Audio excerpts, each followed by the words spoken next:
اعوذ باللہ من الشیطان الرجیم بسم اللہ الرحمن الرحیم اللہم صلی علی محمد و علی آل محمد۔ اللہ جل شانہ کا بے حساب کرم احسان اس ذات کا کہ جس نے ایک دفعہ پھر قرآن مجید سمجھنے کے لیے یہاں پہ ہمیں اکٹھا کر دیا۔ آج ہم انشاءاللہ چھٹا پارہ سورہ المائدہ کی آیت نمبر 44 سے اپنا سبق شروع کریں گے۔ سورہ المائدہ آیت نمبر 44۔ اعوذ باللہ من الشیطان الرجیم بسم اللہ الرحمن الرحیم انا انزلنا التوراۃ فیہا ھدی و نور یحکم بہا النبیون الذین اسلموا للذین ھادوا والربانیون والاحبار بما استحفظوا من کتاب اللہ وکانوا علیہ شہیدا۔ اللہ تعالیٰ فرما رہے ہیں انا انزلنا، بے شک ہم نے ہی نازل فرمائی، التوراۃ، تورات کو۔ پچھلی آیات میں ہم نے پڑھا تھا نا کہ یہ تورات والے نبی کریم صلی اللہ علیہ وآلہ وسلم کے پاس مختلف فیصلے کروانے آتے تھے تاکہ انہیں تورات میں اگر سخت حکم ہے تو کوئی سہولت مل جائے، لیکن چونکہ اللہ کی آسمانی کتابیں ایک ہی تسلسل سے آتی ہیں انسانیت کے فلاح و بہبود کے لیے، تو ان میں تضاد نہیں ہوتا، وہ ایک دوسرے سے ملتی جلتی ہوتی ہے، کیونکہ ان کی بھیجنے والی ایک ہی ذات ہے، اللہ تعالیٰ نے ان کو بھیجا ہے۔ تو اللہ فرما رہے ہیں کہ تورات بھی ہم نے ہی نازل کی ہے، اور اس کے اندر ہدم و نورن، اور اس کے اندر ہدایت ہے۔ جو بھی اس کو پڑھے، اس پہ عمل کرے، اس کو ہدایت ملتی۔ کیوں؟ اللہ کی کتاب ہے۔ و نورن، اور نور ہدایت ہے، اس کے اندر جو بھی کام کریں، جو اس کے مطابق فیصلہ کریں، جو اس کے حکم پہ عمل کریں، وہ نورن علی نور ہے، انسان کے دل کو روشن کرنے والی، انسان کے ضمیر کو روشن کرنے والی، اور اللہ تعالیٰ کی پہچان کروانے والی اس کے اندر احکامات ہیں۔ یحکم بہا النبیون، یہ وہ کتاب ہے جس کے مطابق فیصلہ کرتے تھے، حکم دیتے تھے انبیاء، کیونکہ موسیٰ علیہ السلام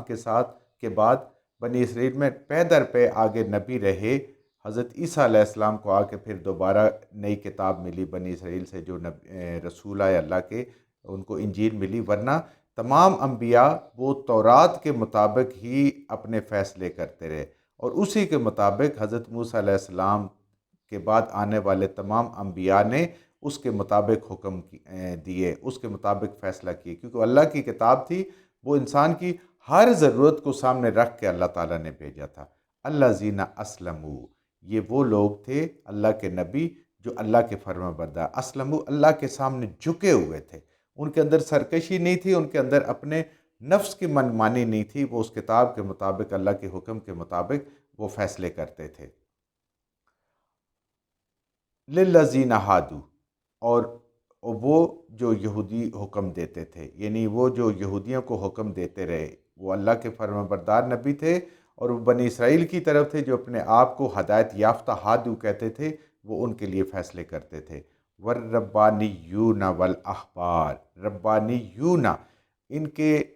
رب والے لوگ، یعنی جو اللہ سے ڈرنے والے لوگ تھے، وہ بھی اس کتاب کے وارث۔ ہر کتاب جو اللہ کی طرف سے آتی ہے، جب نبی دنیا سے رخصت ہو جاتا ہے تو اس کے بعد اس امت کے جو علماء ہوتے ہیں وہ اس کتاب کے وارث ہوتے ہیں، یعنی اس کو پڑھنا، اس کو سمجھنا، اس کو دوسروں کو بتانا، سمجھانا، یہ ان کے ذمہ ہوتا ہے۔ اس کی حفاظت بھی ان کے ذمہ ہوتی ہے، ان کے الفاظ معنی کی اور اس کی تشریح کی حفاظت ان کے ذمہ ہوتی ہے۔ اللہ فرما رہے ہیں کہ آپ کے بعد، موسیٰ علیہ السلام کے بعد جو انبیاء آئے، انہوں نے بھی اللہ کے حکم کے سامنے سر تسلیم خم کیا اور تورات کے مطابق فیصلے کرتے رہے یہودیوں کے لیے، اور جو یہودیوں کے اندر ہدایت یافتہ لوگ جو اس وقت تھے، ان کے اندر جو ربانیون تھے، جو رب والے تھے، وہ بھی اس کے مطابق فیصلہ کرتے رہے، اس کتاب کی حفاظت کرتے۔ والاحبار، احبار کہتے ہیں جو بہت ماہر عالم ہوتا ہے، جس کو ہم اپنی زبان میں کہتے ہیں جید عالم، تو جید علماء جو ان کے تھے، وہ بھی اس کو یاد کرتے ہیں، اس کے مطابق فیصلے کرتے تھے۔ بمستحفظو، اور وہ اس کو محفوظ رکھنے والے تھے۔ یہ علماء ربانیون جو اہل کتاب میں تھے، جو احبار تھے، جید عالم، ماہر عالم تھے، یہ اس کتاب کے رکھوالے تھے، محافظ تھے۔ من کتاب اللہ، یہ اللہ کی طرف سے آئی ہوئی کتاب ہے۔ وَقَانُوا عَلَيْهِ شَهِيدًا، اور وہ اس کے اوپر گواہ تھے کہ یہ اللہ کی طرف سے آئی ہے، اس کے اندر سارے احکامات اللہ کے ہیں، اس کے مطابق زندگی گزاریں، اس کے مطابق فیصلہ کریں۔ اب جب قوم زوال پذیر ہوئی، یہ ربانیین ختم ہو گئے، یہ احبار ختم ہو گئے، اور اس کتاب کو انہوں نے دنیا کمانے کے لیے جب لوگوں نے بنا لیا، صرف علماء کا لبادہ اوڑھ لیا، لیکن ان کے کام علماء والے نہیں تھے، بلکہ کام ان کے اپنے نفس کے مطابق اور شیطان کے مطابق تھے۔ تو اب یہ لوگ تھے جو نبی کریم صلی اللہ علیہ وسلم کے پاس لوگوں کو بھیجتے تھے کہ کیا فیصلہ کرواتے ہیں۔ تو ہمیں اس سے پتہ چلتا ہے کہ تورات ہو یا انجیل ہو یا قرآن ہو، یہ کوئی متضاد کتابیں نہیں ہیں۔ اللہ فرما رہے ہیں کہ یہ ساری کی ساری ایک دوسرے کی تردید کرنے والی کتابیں نہیں ہیں، یہ ایک دوسرے کی تصدیق کرنے والی کتابیں ہیں، اور یہ ایک ہی اللہ تعالیٰ کی رحمت ہے، اللہ کا فضل ہے، جو سرچشمہ ہے، یہ اس سے جاری ہوئی ہیں، یہ نہریں اس سے جاری ہوئی ہیں، خواہ تورات ہو، انجیل ہو، زبور ہو، کوئی بھی ہو۔ تو یہ ساری کی ساری نور ہدایت ہیں، اور نور ہدایت اس چیز کو کہتے ہیں جو جہالت کا خاتمہ کرے، یعنی اللہ کو نہ پہچاننا جہالت، اللہ کو پہچاننا نور، اللہ کے دین کو نہ پہچاننا جہالت، اللہ کے دین کو پہچاننا نور، اللہ کے نبی کی نافرمانی کرنا جہالت، اللہ کے نبی کی مطیع اور فرما برداری کرنا یہ انسان کی نور ہے۔ تو یہ سارے کے سارے نور ہیں۔ تو اب یہ جو یہودیوں کے اکثریت علماء تھے، وہ تورات سے ہی اور انجیل سے ہی فائدہ اٹھاتے تھے، اس کی حفاظت بھی کرتے تھے، اس کے مطابق اپنے فیصلے بھی کرتے تھے، کیونکہ وہ اللہ کی کتابیں۔ تو اب جیسے جیسے آگے چلے تو پھر ایسے لوگ بھی علماء کا لبادہ اوڑھ گئے، جو آج ہم مسلمانوں میں بھی دیکھتے ہیں کہ انہوں نے ان کتابوں کی اوڑھ میں، بجائے اس کے کہ وہ لوگوں کو صحیح سبق سکھاتے، صحیح پڑھاتے، صحیح بات سمجھاتے، انہوں نے دنیا میں اپنی منمانی شروع کر دی، اور وہ یہ چاہتے ہیں کہ مسلمان بھی اسی روش پہ عمل کریں کہ اس قرآن سے دور ہو جائیں اور قرآن کو نہ سمجھیں، اور اپنی جو خواہش ہے اس کو کہہ دیں کہ یہ قرآن کے مطابق ہے، یہ نبی کریم صلی اللہ علیہ وآلہ وسلم کی تعلیمات کے برابر ہے۔ فَلَا تَخْشَوُا النَّاسَ، اے لوگوں سے مت ڈرو، اے علماء یہود، اے علماء نبی محمد صلی اللہ علیہ وآلہ وسلم، لوگوں سے نہیں ڈرنا، وَاخْشَوْنِی، صرف اللہ سے ڈرو، مجھ سے ڈرو، میں نے کتابیں نازل کی ہیں، میں ہی کل تمہارا حساب کتاب لوں گا، لوگوں سے ڈرنے کی ضرورت نہیں ہے۔ اور یہ بالکل حقیقت ہے دنیا کی کہ جو بندہ اللہ سے ڈرتا ہے وہ کسی اور سے نہیں ڈرتا، نہ انسان سے،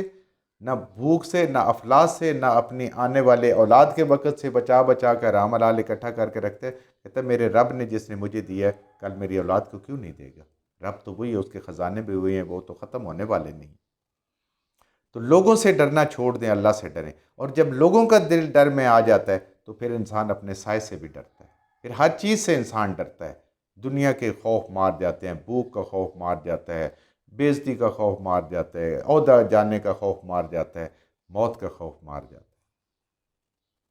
وَلَا تَشْتَرُوا بِآيَاتِي ثَمَنًا قَلِيلًا، اور کبھی بھی یہودیوں کو مخاطب کر کے اللہ کہہ رہے ہیں، ہمیں بھی بتا رہے ہیں کہ کبھی بھی ان قرآن کے آیات کے بدلے میں، نبی کریم صلی اللہ علیہ وآلہ وسلم کے مبارک فرمانوں کے بدلے میں دنیا کا تھوڑا سا مال لے کے جھوٹ نہ بولنا، لوگوں کو غلط نہ بتانا، ان کی مرضی کے مطابق فتوے نہ دینا، بلکہ اللہ کے حکم کے مطابق دینا۔ کوئی راضی ہوتا ہے تو راضی ہو، کوئی ناراض ہوتا ہے تو ناراض ہو، لیکن جو اللہ کا حکم ہے اس کے مطابق کرنا۔ کوئی ان کی طرح علماء یہود کی طرح نہیں ہو جانا کہ کچھ پیسے دنیا کی دولت لے کے عارضی کام، حرام کام، دھوکے سے لوگوں کے پیسے لے کے تو اللہ کے دین کو بیچنا شروع کر دیں۔ وَمَن لَّمْ يَحْكُمْ بِمَا أَنزَلَ اللَّهُ فَأُولَٰئِكَ هُمُ الْكَافِرُونَ۔ وَمَن لَّمْ، اور جو کوئی بھی نہیں، يَحْكُمُ فیصلہ کرے، بما انزل اللہ، جو کچھ نازل کیا اللہ نے، یا اللہ نے ساری چیزیں اس میں شامل کر دیں، تورات، انجیل، زبور، قرآن، جو کوئی بھی فیصلہ نہ کرے جو نازل کی اللہ نے اپنی کتابوں میں، فَأُولَٰئِكَ هُمُ الْكَافِرُونَ، تو وہ کافر ہے، وہ حق کا انکار کرنے والا ہے۔ اللہ کی طرف سے جو کچھ آیا وہ سچ اور حق بات ہے، اور جو اس کے مطابق فیصلہ نہیں کرے گا، جو اس کے مطابق احکامات پہ نہیں چلے گا، اللہ فرما رہے ہیں یہ کافر ہے، یہ اصل حق کا انکار کرنے والا ہے۔ اور کافر کون ہوتا ہے؟ جو اللہ نے حکم دیا ہوتا ہے اس کے کم تر اس کو سمجھے اور اپنی رائے کو زیادہ مقدم سمجھے، یا اس کے اندر وہ جھوٹ کو ملا دے، تو اللہ فرما رہے ہیں کہ یہ عدل کے خلاف بات ہے، اس لیے ایسا بندہ کافر ہے۔ اللہ تعالیٰ نے، دیکھیں آگے آیات میں ہم پڑھیں گے یہاں کافرون آیا ہے، پھر فاسقون آئے گا، پھر ظالمون آئے گا۔ اللہ تعالیٰ یہ حدیں بتا رہے ہیں کہ اللہ کی کتاب، اللہ کا حکم وہ انصاف ہے، اس سے ہٹ جاؤ گے تو ظالم ہو جاؤ گے، نا انصاف ہو جاؤ گے۔ اللہ کی حدیں ہیں، اللہ کی حدوں کو توڑو گے فاسق ہو جاؤ گے۔ اللہ تعالیٰ کے حکموں کی نافرمانی کرو گے، صریح نافرمانی کرو گے تو کفر میں چلے جاؤ گے۔ اگر فیصلے اپنی مرضی کے، اپنے قانون ایسے بناؤ گے اسمبلیوں میں یا کہیں بھی کہ جو اللہ کے قانون کے ساتھ ٹکراتے ہوں، اللہ کی نافرمانی ہوتی ہو، تو اللہ کہتا ہے ایسے ہی لوگ کافر ہیں۔ نام جو مرضی اپنا وہ رکھ لیں، ٹائٹل جو مرضی اپنے وہ بنا لیں، لیکن اگر اللہ کے حکم کے مطابق ان کے فیصلے نہیں ہیں، اللہ کے کتاب کے مطابق ان کے قوانین نہیں ہیں، اللہ کی کتاب کے مطابق ان کا نظام عدل نہیں ہے، تو پھر وہ لوگ، اللہ فرما رہے ہیں یہ لوگ کافر ہیں۔ وَكَتَبْنَا عَلَيْهِمْ، اور لکھ دیا ہے ہم نے،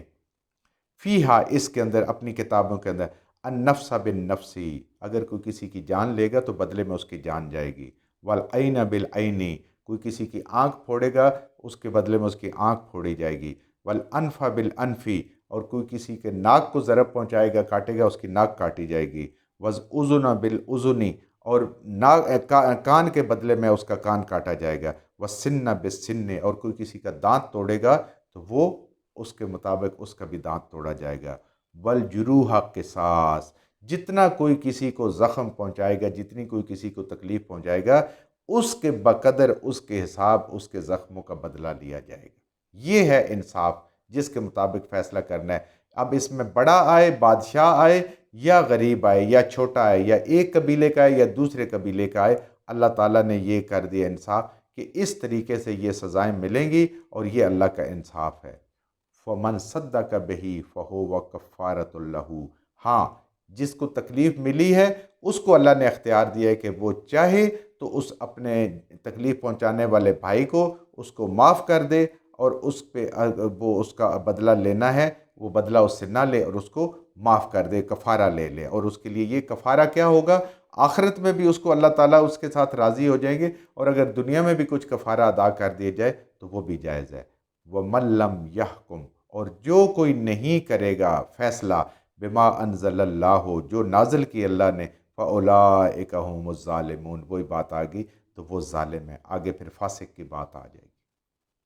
اللہ کے حکم کے مطابق، اللہ کی کتاب کے مطابق، اللہ کی شریعت کے مطابق زندگی نہ گزارنے والے، اس کے مطابق عمل نہ کرنے والے لوگ، اس کے مطابق حکومتیں نہ چلانے والے، قانون سازی نہ کرنے والے، قانون پہ عمل درآمد نہ کرنے والے، انصاف نہ کرنے والے، اللہ کہتے ہیں یہی لوگ کافر ہیں اور یہی ظالم لوگ ہیں، یہ انصاف نہیں کر رہے۔ انصاف کیا ہے؟ اللہ کے حکم کے مطابق فیصلے کرنا، اپنی مرضی سے، اپنے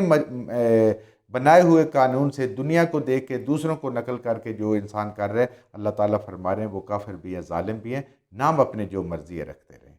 ہم نے جو کچھ صحیح پڑھا اللہ ہمارے ذہنوں میں، دلوں میں بٹھا دے، جہاں جہاں پڑھتے بولتے ہم سے غلطیاں ہو گئی اللہ ہمیں معاف فرما دے، اور ان غلط باتوں کو ہمارے ذہنوں سے، دلوں سے اللہ کی ذات نکال دے۔